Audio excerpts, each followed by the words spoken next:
আসসালামু আলাইকুম। স্কুল ম্যাথমেটিক্সে তোমাদেরকে স্বাগতম। আমি জান্নাতুল ফেরদৌস হুমায়রা, ঢাকা বিশ্ববিদ্যালয় থেকে পড়াশোনা শেষ করেছি। আজকে আমি তোমাদেরকে পড়াবো বাংলা প্রথম পত্রের পদ্য কপোতাক্ষ নদ। চলো ক্লাসটি শুরু করি। আমরা এই ক্লাসে কি কি শিখবো চলো দেখে নেই। আমরা প্রথমে আলোচনা করব কিছু গুরুত্বপূর্ণ কথা। এরপর চতুর্দশপদী কবিতা কি সেটা নিয়ে আমরা দেখব। এরপর কবিতার সহজ বিশ্লেষণ তুলে ধরবো তোমাদের সামনে। এরপর আমরা শেষে পড়ব কবি পরিচিতি।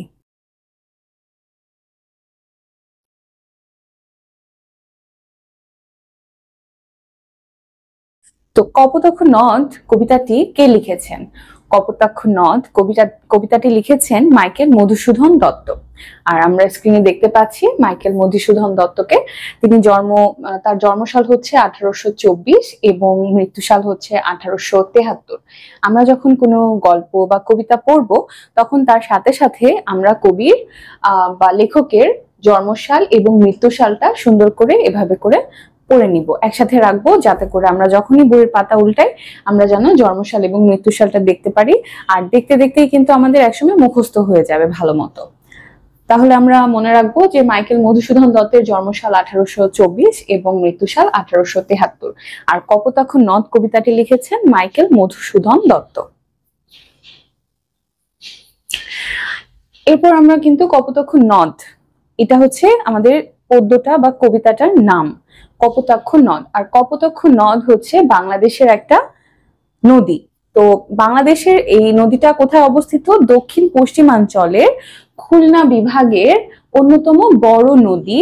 নদীটি চুয়াডাঙ্গা, ঝিনাইদহ, যশোর, সাতক্ষীরা ও খুলনা জেলার ভেতর দিয়ে প্রবাহিত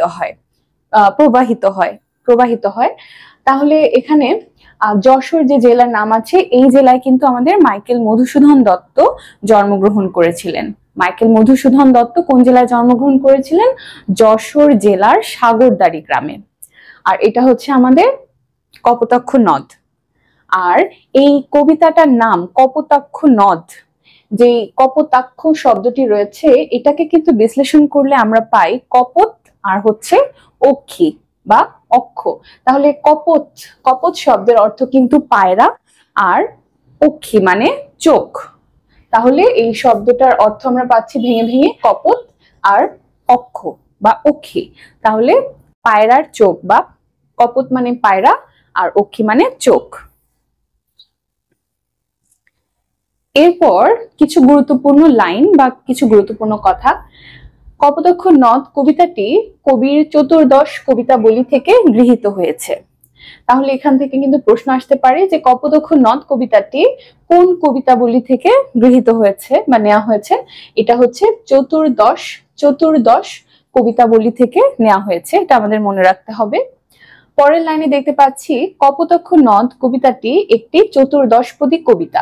আমরা পরের স্লাইডে বুঝবো যে এই চতুর্দশপদী কবিতা বলতে কি বোঝায়। তাহলে কপোতাক্ষ নদ কবিতাটি একটি চতুর্দশপদী কবিতা। এই কবিতায় কবির স্মৃতি কাতরতার আবরণে তার অত্যুজ্জ্বল দেশপ্রেম প্রকাশিত হয়েছে। মানে এই কবিতায় কবির একদম ভিতর থেকে দেশপ্রেম এবং ভিতর থেকে তার যে অতি উজ্জ্বল এই দেশের প্রতি স্মৃতি, মায়া, সেগুলো হচ্ছে এই কবিতায় তিনি ব্যক্ত করেছেন, প্রকাশ করেছেন। কবি যশোর জেলার কপোতাক্ষ নদের তীরে সাগরদাড়ি গ্রামে জন্মগ্রহণ করেন। একটু আগেই বলেছি যে মাইকেল মধুসূদন দত্ত কিন্তু যশোর জেলায় জন্মগ্রহণ করেছেন এবং সেই জেলা দিয়ে কিন্তু কপোতাক্ষ নদটি প্রবাহিত হয়। আর এই কপোতাক্ষ নদের তীরে সাগরদাড়ি গ্রামে তিনি জন্মগ্রহণ করেন। তাহলে এখান থেকে কিন্তু আমরা বেশ কিছু ছোট ছোট প্রশ্ন পাচ্ছি যে কপোতাক্ষ নদ কবিতাটি কিন্তু চতুর্দশপদী কবিতা, একটি চতুর্দশপদী কবিতা, আর এটি কবির চতুর্দশ কবিতাবলী থেকে সংগৃহীত হয়েছে। এই কবিতায় কবির স্মৃতি কাতরতার আবরণে তার অত্যুজ্জ্বল দেশপ্রেম প্রকাশিত হয়েছে। এবং কবি মাইকেল মধুসূদন দত্ত কিন্তু যশোর জেলার সাগরদাড়ি গ্রামে জন্মগ্রহণ করেছেন। এরপর দেখো, বাংলা ভাষায় প্রথম সনেট রচনার কৃতিত্ব মাইকেল মধুসূদন দত্তের। বাংলা ভাষায় প্রথম সনেট বা চতুর্দশপদী কবিতা কিন্তু মাইকেল মধুসূদন দত্তই প্রথম রচনা করেছেন, এবং এই সনেটকে বাংলায় চতুর্দশপদী কবিতা বলা হয়। আচ্ছা, তাহলে সনেটই মূলত চতুর্দশপদী কবিতা। সনেট চতুর্দশপদী কবিতার ইংরেজি হচ্ছে সনেট, আর এই প্রথম সনেটই কিন্তু রচনা করেছেন আমাদের কবি মাইকেল মধুসূদন দত্ত। মাইকেল মধুসূদন দত্ত। আর সনেটকে বাংলায় চতুর্দশপদী নাম মহাকবি মাইকেল মধুসূদন দত্তই দিয়েছিলেন। তাহলে সনেটকে বাংলায় চতুর্দশপদী কবিতা এই নামটা মাইকেল মধুসূদন দত্তই কিন্তু দিয়েছিলেন। এরপর চতুর্দশপদী বা সনেট হলো এক ধরনের কবিতা যার প্রথম উদ্ভব হয় মধ্যযুগে ইতালিতে। এটা আমি জানার জন্য লিখেছি, এটা আমাদের পাঠ্য বই নাই, তারপরও আমরা জেনে রাখবো যে চতুর্দশপদী কবিতা হচ্ছে কোথায় প্রথম উদ্ভব হয়েছিল, মধ্যযুগে উদ্ভব হয়েছিল ইতালিতে। এর বৈশিষ্ট্য হলো যে এই কবিতাগুলো 14 চরণে সংগঠিত। 14টা লাইন নিয়ে এই কবিতাটা গঠিত, অথবা কবিতার লাইনগুলোকে তো চরণ বলা হয়, তাই হচ্ছে এখানে বলা হচ্ছে 14টি চরণে হচ্ছে সংগঠিত, এবং প্রতিটি চরণে সাধারণভাবে মোট 14টি করে অক্ষর থাকে। প্রতিটি চরণে কতটি করে অক্ষর থাকে? 14টি করে অক্ষর থাকে। তাহলে আমরা জানলাম যে চতুর্দশপদী কবিতার একটি বৈশিষ্ট্য হচ্ছে এই কবিতাগুলো 14টি চরণে সংগঠিত থাকে এবং প্রতিটি চরণে সাধারণভাবে 14টি করে অক্ষর থাকে। এর প্রথম 8 চরণের স্তবকে অষ্টক এবং পরবর্তী 6 চরণের স্তবককে ষষ্ঠক বলে। তাহলে প্রথম যে 8 চরণ রয়েছে, সেই 8 চরণের যে স্তবকগুলো রয়েছে সেগুলোকে বলা হয় অষ্টক, এবং পরবর্তী 6 চরণের স্তবককে বলা হয় শতক। তাহলে আমরা জানলাম যে প্রথম 8 চরণকে বলা হয় প্রথম 8 চরণের স্তবককে বলা হয় অষ্টক, এবং পরবর্তী 6 চরণের স্তবককে বলা হয় শতক। এটা আমাদের পরীক্ষায় এসে থাকে যে প্রথম 8 চরণের স্তবককে কি বলা হয়। অষ্টকে মূলত ভাবের প্রবর্তনা এবং শতকে ভাবের পরিণতি থাকে। এখান থেকেও আমাদের প্রশ্ন এসে থাকে যে অষ্টকে কি প্রকাশ পায়। অষ্টকে হচ্ছে ভাবের প্রবর্তনা, এবং শতকে কি প্রকাশ পায়? ভাবের পরিণতি। অষ্টকে প্রকাশ পায় হচ্ছে ভাবের প্রবর্তনা, এবং শতকে প্রকাশ পায় ভাবের পরিণতি। এটা কিন্তু পরীক্ষায় এসে থাকে যে অষ্টকে কি প্রকাশ পায় বা কি প্রকাশ করে। তাহলে ভাবের প্রবর্তনা, এবং শতকে চতুর্দশপদী কবিতার শতকে কি প্রকাশ পায়? ভাবের পরিণতি। তাহলে এটা বুঝতে পারলাম আমরা। নেক্সট স্লাইডে চলে যাচ্ছি। চতুর্দশপদী কবিতায় কয়েক প্রকার অন্তমিল প্রচলিত আছে, যেমন প্রথম 8 চরণ ক খ খ ক ক খ খ ক ক খ খ ক ক খ খ ক। প্রথম 8 চরণে এরকম আমাদের অন্তমিল আছে, এবং 6 চরণে রয়েছে ঘ ও চ ঘ ও চ, অথবা প্রথম 8 চরণে ক খ খ গ ক খ খ গ। মানে চতুর্দশপদী কবিতার চরণগুলোতে অন্তমিলগুলো এরকম ভাবে হতে পারে। যেমন প্রথমে বলা হয়েছে প্রথম 8 চরণ ক খ খ ক ক খ খ ক, এভাবে হতে পারে। শেষ 6 চরণ হতে পারে ঘ ও চ ঘ ও চ, অথবা আরেকভাবে হতে পারে, সেটা কিরকম? ক খ খ গ ক খ খ গ। আবার শেষ 6 চরণ হতে পারে ঘ ও চ চ, এভাবে হতে পারে। কপোতাক্ষ নদ একটি চতুর্দশপদী কবিতা, এটা আমরা আগেও জেনেছি। কপোতাক্ষ নদ হচ্ছে একটি চতুর্দশপদী কবিতা। এখানে মিল বিন্যাসটা কিরকম সেটা চলো জানি। এটার মিল বিন্যাস হচ্ছে ক খ ক খ ক খ আর শেষে খ ক। আর শেষের আমাদের 6 চরণের বিন্যাসটা কিরকম? গ ঘ গ ঘ আর গ ঘ। তাহলে প্রথমে মিল বিন্যাসটা পাচ্ছি ক খ ক খ ক খ, পরে শেষের লাইনে পাচ্ছি খ ক। এটা কিন্তু খ ক, খটা প্রথমে চলে এসেছে। তারপরের বিন্যাসটা গ ঘ গ ঘ গ ঘ গ ঘ গ ঘ গ ঘ সেমই থাকছে। তাহলে এই চরণের বিন্যাসটা কিন্তু আমাদের পরীক্ষায় আসতে পারে এমসিকিউতে। বিভিন্ন রকমের চরণের বিন্যাস দিল, ধরো প্রথমে এরকম চরণের বিন্যাস দিল, এটা দিল, এরকম দিয়ে অপশন দিয়ে দিল এবং শেষে এটা দিল, তাহলে আমাদের সঠিক উত্তর কিন্তু এটা হবে। কপোতাক্ষ নদ কবিতায় চরণের বিন্যাসটা কিরকম সেটা কিন্তু এভাবে মনে রাখতে হবে, মনে রাখা খুবই সহজ। আর এই চরণের বিন্যাসটা কি করে ক খ ক খ গ ঘ হচ্ছে, ঘ ঙ চ হচ্ছে কখনো কখনো, চলো সেটা আমরা এখন দেখব। তাহলে আমরা কিন্তু কপোতাক্ষ নদ কবিতাটি এখানে দেখতে পাচ্ছি। কপোতাক্ষ নদ কবিতার প্রথম লাইনটা আমরা পড়ি। সতত হে নদ তুমি পরম মোর মনে, সতত তোমার কথা ভাবিয়ে বিরলে। সতত যেমতি লোক নিশার স্বপনে, শুনে মায়া মন্ত্রধ্বনি তব কলকলে। জুড়াই একা নামি ভ্রান্তির ছলনে, বহু দেশে দেখিয়াছি বহু নদ দলে। কিন্তু এ স্নেহের তৃষ্ণা মিটে কার জলে। এখানে একটু ভুল হয়েছে, তৃষ্ণা এখানে বানানটা মূর্ধন্য ষ হবে। দুগ্ধ স্রোতি রূপী তুমি জন্মভূমি স্তনে, আর কি হে হবে দেখা যতদিন যাবে। প্রজারূপে রাজরূপ সাগরের দিতে, বাড়িরূপ কর তুমি এ মিনতি গাবে। তাহলে এই কবিতার এখানে প্রথম লাইনটা যদি আমরা দেখি, প্রথম লাইনের শেষের যেই শব্দটা রয়েছে সেই শব্দটা কি? মনে। তারপরের দ্বিতীয় লাইনে বা দ্বিতীয় চরণের শব্দটা, শেষ শব্দটা কি? বিরলে। তৃতীয় লাইন বা চরণের শেষ শব্দটা হচ্ছে স্বপনে। তাহলে আমরা যদি এই সকল লাইন বা চরণের যদি শেষের শব্দটা দেখি, শেষের শব্দগুলো যদি দেখি সবগুলোতে, তাহলে দেখা যায় যে কি আছে? নে, মনে, মনের শেষে আছে দন্ত নয়কার নে।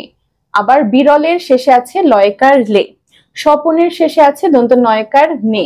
তাহলে প্রতি ক্ষেত্রে কিন্তু নে লে নে লে নে লে এরকম কিন্তু লয়কার লয়কার দন্ত নয়কার এরকম আছে। তাহলে প্রথম দন্ত নয়কার নেকে যদি আমরা ক ধরে থাকি, লয়কার লেকে যদি আমরা খ ধরে থাকি, তাহলে এটা কিন্তু রিপিট হচ্ছে ক খ, আবার নে হচ্ছে, নে মানে আমরা ধরেছি ক, তাহলে আবার ক হচ্ছে, লে মানে হচ্ছে খ ধরেছি, তারপর আবার খ হচ্ছে, তাহলে আবার ক হচ্ছে, কিন্তু এখানে যে কিন্তু আবার লে হচ্ছে, তার মানে খ হয়ে যাচ্ছে খ, আবার নে, তাহলে ক। তাহলে আমরা দেখতে পাচ্ছি যে ক খ ক খ ক খ খ ক, এই বিন্যাসটা কিন্তু আমরা পেয়ে যাচ্ছি, খুবই সহজ। প্রথম চরণের প্রথম শব্দে, প্রথম চরণের শেষ শব্দে মনে আছে, তো মনের দন্ত নয়কার নেকে আমরা ক ধরে নিলাম, আর দ্বিতীয় চরণের বিরলের লয়কার লেকে আমরা খ ধরে নিলাম, তাহলে নে লে, তারপর আবার কিন্তু নে লে এরকম রিপিট হচ্ছে। তাহলে আমরা নকে নেকে ক ধরলে, লেকে খ ধরলে, পরবর্তীতে আমরা আবার কিন্তু ক খ ক খ ক খ করে সাজালাম, আবার লে চলে আসলো, লেকে আমরা আবার খ বললাম, লেকে আমরা আবার খ বললাম, নেকে আবার ক বললাম, তাহলে আমরা কিন্তু ক খ ক খ ক খ খ ক চরণের বিন্যাসটা পেয়ে গেলাম। এর পরের লাইনে যদি আমরা দেখি কি আছে? যাবে, দিতে, গাবে, রীতে, ভাবে, প্রেম ভাবে আছে, তো ভাবে, সঙ্গীতে। তাহলে শেষের চরণগুলোতে আমরা মানে পরের চরণগুলোতে আমরা দেখতে পাচ্ছি যে যাবে, বে আছে, বয়কার বে, তয়কার তে, তাহলে বেকে যদি আমরা গ ধরি, বয়কার বেকে যদি আমরা গ ধরি, তাহলে তয়কার তেকে আমরা যদি ঘ ধরি, তাহলে কিন্তু দেখো বে তে আবার রিপিট হচ্ছে, তাহলে কিন্তু বেকে আমরা আবার গ লিখবো, তেকে যেহেতু ঘ ধরেছি তাই ঘ লিখবো, প্রেমা ভাবেকে আবার আমরা গ লিখবো, প্রেমা ভাবেকে আমরা আবার গ লিখবো, তাহলে তয়কার তে আছে সেটাকে আবার আমরা কি করব? ঘ লিখবো। তাহলে কিন্তু দেখা যাচ্ছে যে গ ঘ গ ঘ গ ঘ আবার এখানে রিপিট হচ্ছে। এখন প্রশ্ন হলো আমরা এখানে কেন ক খ গ ঘ ধরছি? আমরা ম্যাথ করতে গেলে কিন্তু কোন একটা সংখ্যাকে কি ধরি, এক্স ওয়াই এরকম ধরে নেই, সেরকমই বাংলায় যেহেতু আমরা করছি তাই আমরা বাংলায় ক খ ধরছি। আমাদের ব্যঞ্জন বর্ণ, প্রথম ব্যঞ্জন বর্ণটা ক আর দ্বিতীয়টা হচ্ছে খ, তাহলে আমরা আমাদের এখানে মনে ধরে নিচ্ছি, মনে মনে ধরে নিচ্ছি যে এখানে বিন্যাসটা যেহেতু মিলে যাচ্ছে, তাহলে আমরা নেকে ক ধরেছি, লেকে খ ধরেছি। আবার এভাবেই চলে যাচ্ছে। যেহেতু ক খ একবার ধরা হয়েছে, তাহলে পরবর্তী মিল বিন্যাসে যে আমরা আবার গ ধরছি একটাকে, আরেকটাকে ঘ ধরছি, এভাবে করে কিন্তু তাহলে এভাবে চরণের অন্তমিল বিন্যাসটা বোঝা গেল আশা করছি। পরের স্লাইডে চলে যাচ্ছি। আচ্ছা, কবিতার এখন সহজ বিশ্লেষণ আমরা দেখব যে এই কবিতার মাধ্যমে, প্রতিটি চরণের মাধ্যমে কবি আসলে কি বোঝাতে চেয়েছেন আমাদেরকে, তিনি কি বলতে চেয়েছেন। প্রথম চরণ দেখছি, সতত হে নদ তুমি পরমোর মনে, সতত তোমার কথা ভাবিয়ে বিরলে। তাহলে ফ্রান্সের ভার্সেই শহরে থাকাকালীন কবি এই কবিতাটি রচনা করেন। কবি এই কবিতাটি কখন রচনা করেছিলেন? তিনি যখন ফ্রান্সের ভার্সেই শহরে থাকেন তখন এই কবিতাটি তিনি রচনা করেছেন। নিজের দেশ এবং নিজের এই দেশের চলমান নদীটাকে তিনি মিস করতেন বা মনে করতেন খুব বেশি, তো সেখান থেকে তার দেশপ্রেম থেকে তিনি এই কবিতাটি ওখানে বসে রচনা করেছেন। এই কবিতাটি রচনা করেন বিদেশে থাকাকালীন সর্বদা শৈশবের গ্রামের কপোতাক্ষ নদের কথা কবির মনে পড়ে। একান্ত নিরিবিলিতে সবসময় কপোতাক্ষ নদের কথা তিনি ভাবেন। তাহলে কি বলা হচ্ছে যে তিনি বলছেন সতত হে নদ তুমি পড়ো মোর মনে। সতত বলতে এখানে বোঝাচ্ছে কি সর্বদা বা সবসময়, সবসময় নদটার কথা কবির মনে পড়ে এবং সতত সর্বদা তোমার কথা ভাবিয়ে বিরলে, মানে মনে মনে সবসময় তোমার কথা ভাবছি, মানে কপোতাক্ষ নদকে বলছে যে তোমার কপোতাক্ষ নদের কথা তিনি ভাবছেন। তাহলে এটার ব্যাখ্যা আমরা বুঝতে পারলাম যে ফ্রান্সের ভার্সেই শহরে থাকাকালীন এই কবিতাটি তিনি রচনা করেছেন এবং বিদেশে থাকাকালীন সর্বদা শৈশবের গ্রামের যে কপোতাক্ষ নদ আছে সেই কথাটা কবির মনে পড়ে, যে এই কপোতাক্ষ নদের সাথে তিনি সময় যাপন করেছেন, তিনি খেলাধুলা করেছেন, এর তীরে বসেছিলেন কখনো কখনো, তো বিভিন্ন স্মৃতি তার মনে পড়ে। সেটাই বলছে যে সর্বদা তোমার কথা ভাবছি এবং তোমার কথা মনে পড়ে এবং তোমার স্মৃতি মনে পড়ে। আর হচ্ছে একান্ত নিরিবিলিতে সবসময় কপোতাক্ষ নদের কথা তিনি ভাবেন। যখনই তিনি নিরিবিলি থাকেন, একা একা থাকেন, কপোতাক্ষ নদের কথা তিনি মনে করেন, এটা এখানে বলা হচ্ছে।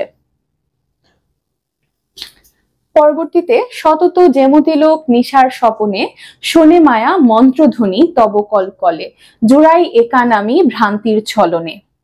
কি বলা হচ্ছে এখানে?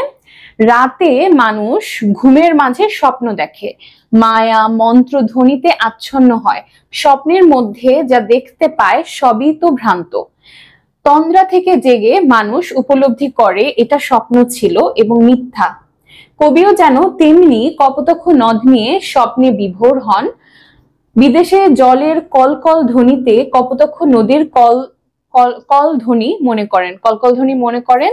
তিনি নদের কলকল শব্দে বয়ে চলা যেন তার গ্রাম থেকে বহু দূরে থেকেও অনুভব করেন। সত্যি না হলেও সেই কলকলে তার মন তৃপ্ত হয়।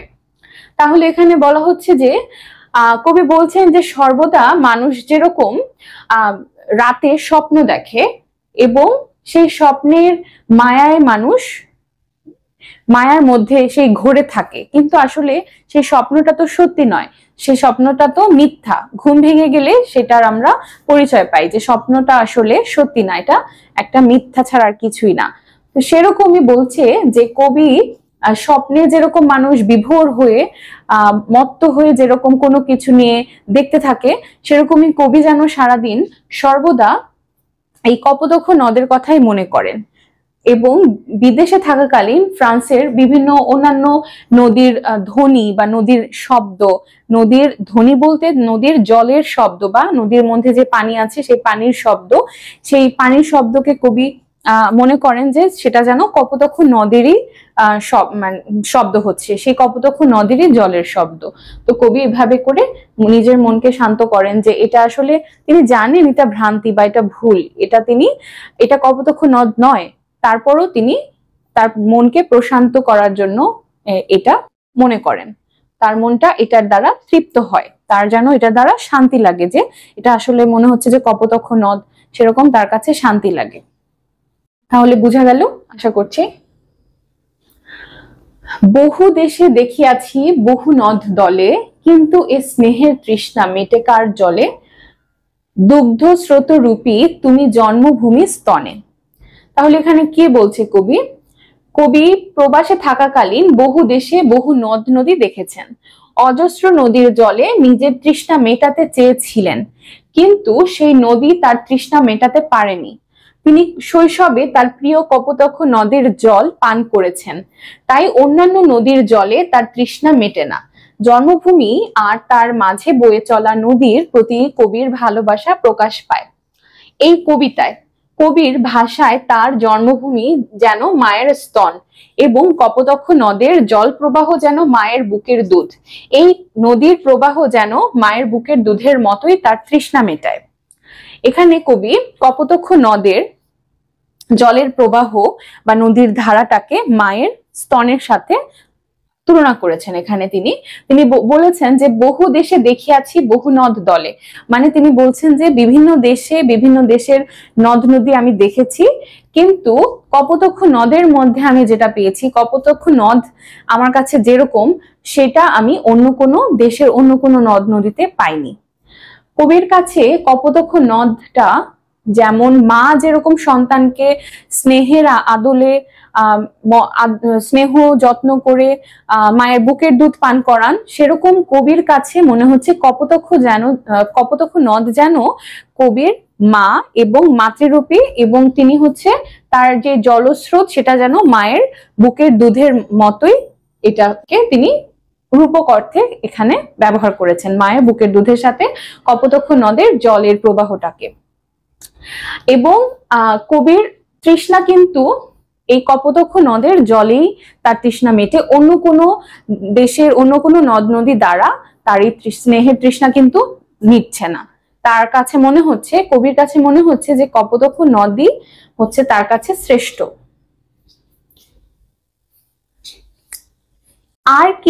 আর কি হে হবে দেখা যতদিন যাবে, প্রজারূপে রাজরূপ সাগরেরে দিতে, বাড়ি রূপ কর তুমি এ মিনতি গাবে। বঙ্গজ জনের কানে শখে সখারিতে, নাম তার এ প্রবাসে মজি প্রেম ভাবে, লইছে যে নাম তব বঙ্গের সঙ্গীতে। তাহলে এটা দ্বারা কি বুঝাচ্ছে? বহুদিন কবি প্রবাসে রয়েছেন, তিনি ভাবছেন তার শৈশবের সেই নদীর সাথে আর কি তার দেখা হবে।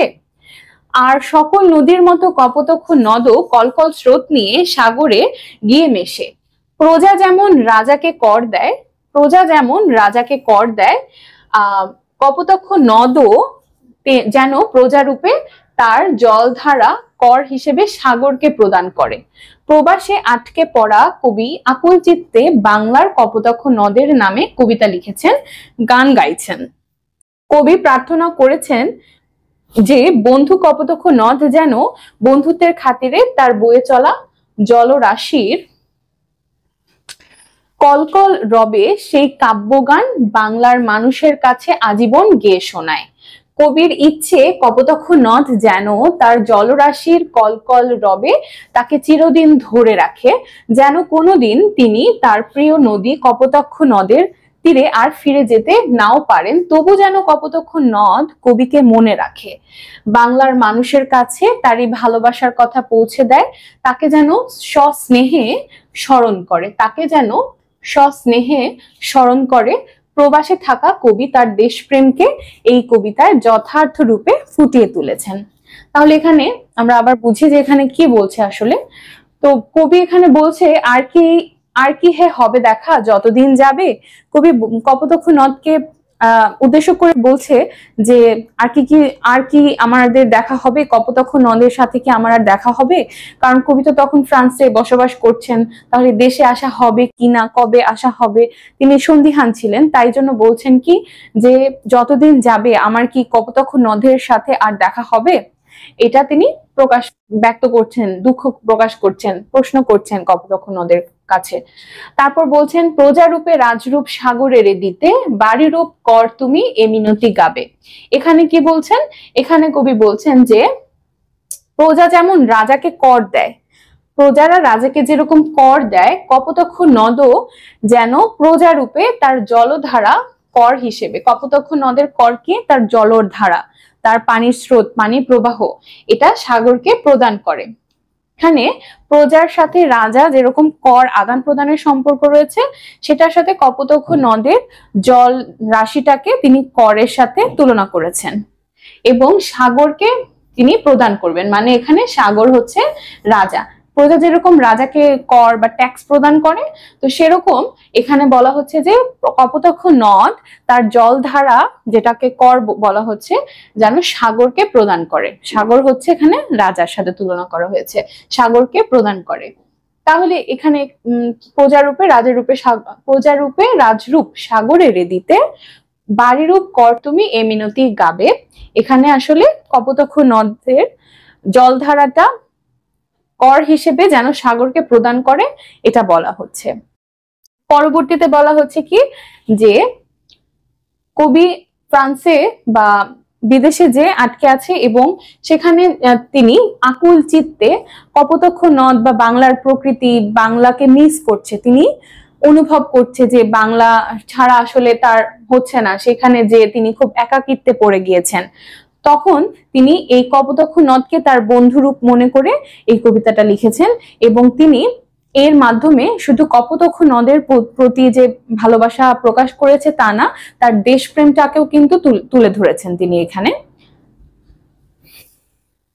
এবং তিনি বলছেন যে কপোতাক্ষ নদের যে কলকল রব আছে, কলকল রব বলতে নদীর যে ধারা, নদীর শব্দ, জলরাশির স্রোতের শব্দ, এগুলো হচ্ছে তিনি চাইছেন যে কখনো যেন থেমে না যায়। কবি যদি সেখানে নাও যান, কবি যদি বাংলায় নাও আসেন কখনো কপোতাক্ষ নদের কাছাকাছি, তারপরও যেন বাংলার মানুষ এটাকে উপভোগ করে এবং বাংলার মানুষ এটাকে যেন ভালোবাসে। আর কপোতাক্ষ নদও যেন কবিকে সারা জীবন মনে রাখে। কবি এটাও এখানে বলছেন যে কপোতাক্ষ নদ কবিকে যেন মনে রাখেন এবং বাংলার মানুষের কাছে তার এই ভালোবাসার কথা পৌঁছে দেয়, তাকে সস্নেহে স্মরণ করে।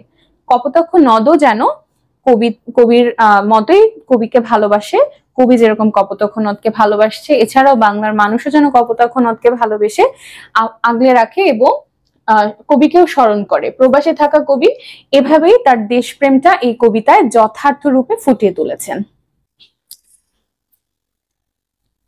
আশা করছি যে কবিতাটা আমরা প্রত্যেকটা চরণ অনুযায়ী ভালো করে বুঝেছি।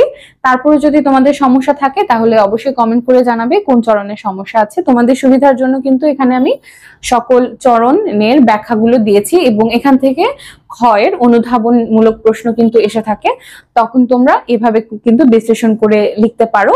আর অনুধাবনমূলক প্রশ্ন, তারপর গ ঘ, সৃজনশীলের ক খ গ ঘ কিভাবে লিখবে এগুলো কিন্তু আমি আরেকটা ভিডিওতে আলোচনা করেছি।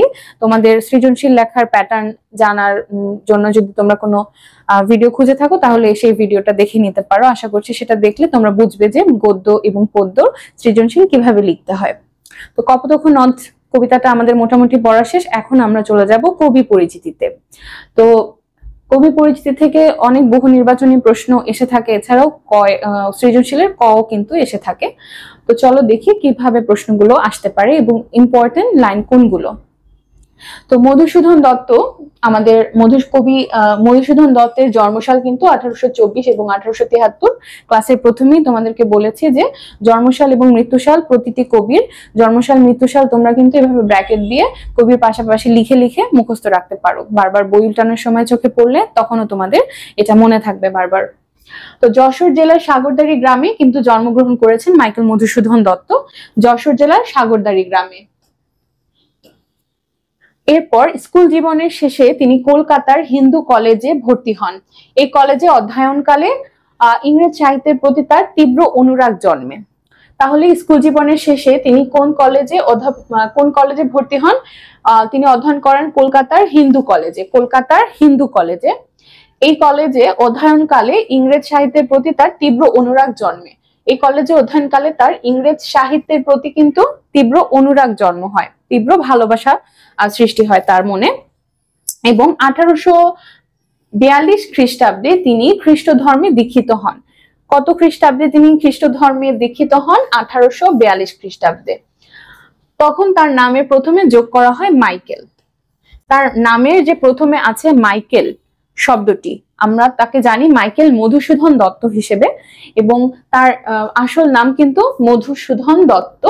আর তিনি যখন 1842 খ্রিস্টাব্দে খ্রিস্ট ধর্মে দীক্ষিত হন, তখন তার নামে প্রথমে কিন্তু যোগ করা হয় মাইকেল শব্দটি, আর তখন তার নাম হয়ে যায় মাইকেল মধুসূদন দত্ত। তার অমর কীর্তি হচ্ছে মেঘনাদ বধ কাব্য। তার অমর কীর্তি কি? কীর্তি হচ্ছে মেঘনাদ বধ কাব্য। তার অমর কীর্তি হচ্ছে মেঘনাদ বধ কাব্য, এটা আসতে পারে আমাদের পরীক্ষায়। তার অন্যান্য কাব্য গ্রন্থগুলো রয়েছে তিলোত্তমা সম্ভব কাব্য, বীরঙ্গনা কাব্য, বজ্রাঙ্গনা কাব্য ও চতুর্দশপদী কবিতাবলী। তার অন্যান্য কাব্য গ্রন্থগুলো কি কি? তিলোত্তমা সম্ভব কাব্য, বীরঙ্গনা কাব্য, বজ্রাঙ্গনা কাব্য ও চতুর্দশপদী কবিতাবলী। বারবার মুখস্থ এখানে পড়ে কিন্তু আমাদের মুখস্থ করে ফেলতে হবে তার কাব্যগ্রন্থগুলো কি কি। তিলোত্তমা সম্ভাব্য কাব্য, বীরঙ্গনা কাব্য, বজ্রাঙ্গনা কাব্য ও চতুর্দশপদী কবিতাবলী। তার নাটক রয়েছে। তার নাটক কি কি? কৃষ্ণ কুমারী, শর্মিষ্ঠা, পদ্মাবতী, এগুলো হচ্ছে তার নাটক। তার 3টা নাটক এখানে উল্লেখ আছে। 1 নাম্বার হচ্ছে কৃষ্ণ কুমারী, শর্মিষ্ঠা এবং পদ্মাবতী। কৃষ্ণ কুমারী, শর্মিষ্ঠা এবং পদ্মাবলী হচ্ছে তার নাটক। এরপর প্রহসন। প্রহসন কি? একেই কি বলে সভ্যতা ও বুড়ো শালিকের ঘাড়েরও, এই 2টা প্রহসন উল্লেখ আছে, যে একেই কি বলে সভ্যতা ও বুড়ো শালিকের ঘাড়েরও। তো প্রহসন কি? প্রহসন হচ্ছে এক ধরনের গ্রন্থ যেটার মাধ্যমে সমাজের হাস্যরসাত্মক, সমাজের বিভিন্ন ধরনের সমস্যা বা হাস্যরসাত্মক কাহিনী, বিভিন্ন প্রবলেম হাস্যরসাত্মক কাহিনীর মাধ্যমে এটা উপস্থাপন করা হয়, এগুলি হচ্ছে প্রহসন। তাহলে প্রহসন কি কি আছে? একে কি বলে সভ্যতা আর বুড়ো শালিকের ঘাড়েরও। বাংলা কাব্যে অমৃতাক্ষর ছন্দ এবং অমিত্রাক্ষর ছন্দ এবং সনেট প্রবর্তন করেন, এবং তিনি বাংলা সাহিত্যে যোগ করেছেন নতুন মাত্রা। তাহলে বাংলা কাব্যে অমৃতাক্ষর ছন্দ এবং সনেট কিন্তু কে প্রবর্তন করেন? মাইকেল মধুসূদন দত্ত প্রবর্তন করেন, এবং এইটা প্রবর্তন করার মাধ্যমে তিনি বাংলা সাহিত্যে যোগ করেছেন একটি নতুন মাত্রা। তাহলে আমরা জানতে পারলাম যে মাইকেল মধুসূদন দত্ত কিন্তু বাংলা সাহিত্যের ক্ষেত্রে অনেক অবদান রেখেছেন। তিনি অমৃতাক্ষর ছন্দ প্রকাশ করেছেন, সনেট বা চতুর্দশপদী কবিতা বলেও কিন্তু তিনি চতুর্দশপদী হচ্ছে কবিতা প্রবর্তন করেছেন, যেটাকে আমরা ইংরেজিতে সনেট বলছি। আজকে তাহলে ক্লাস এই পর্যন্তই। আশা করি তোমাদের ভালো লেগেছে। কোনো সমস্যা থাকলে, কোনো কিছু জানতে চাইলে অবশ্যই কমেন্ট করে জানাবে। আর পরবর্তী ক্লাসে ইনশাল্লাহ দেখা হবে। ততক্ষণ পর্যন্ত তোমরা ভালো থাকো। আল্লাহ হাফেজ।